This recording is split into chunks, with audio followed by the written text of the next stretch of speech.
Here with Mats Larsson from Tetra Pak. Mats has been talking today at the Cranfield KAM Best Practice Club.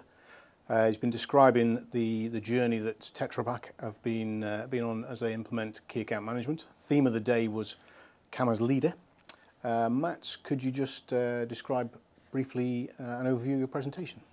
So what we tried to do, Lars Gustafsson and myself, we tried to put the say why we did this into context, and there were things you can say pressure from the customers, also the consolidation by the customers, and I think we got very strong signals, and we got those signals already in 1998, and still 8-10 years later it was the same signals for our customers. So that a little bit of that history I gave, and then try to describe what intervention we took to try to get it right, and where we collaborated with Cranfield.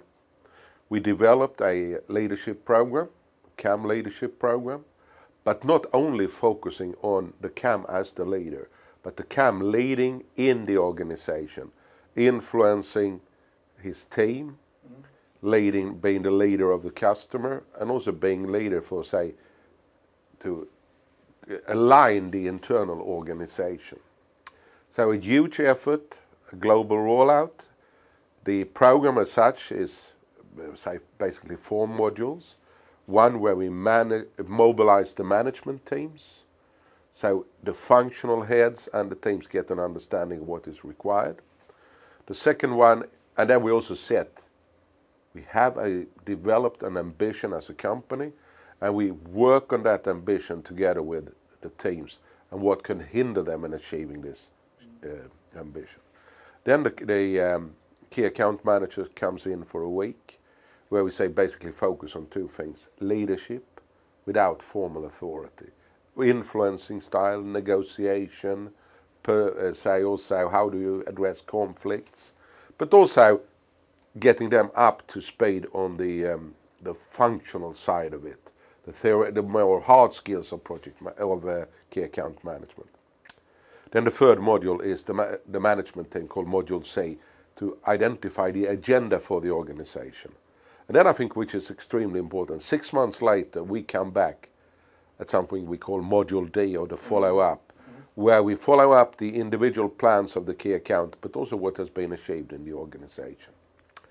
So that was basically what we spoke about, and how that has been received in the organization. Also a few things of why it was successful, and I think the hints that I can give there: involve senior management, build pockets of best practice, follow up, be persistent, don't give up. And I think this time we got it right.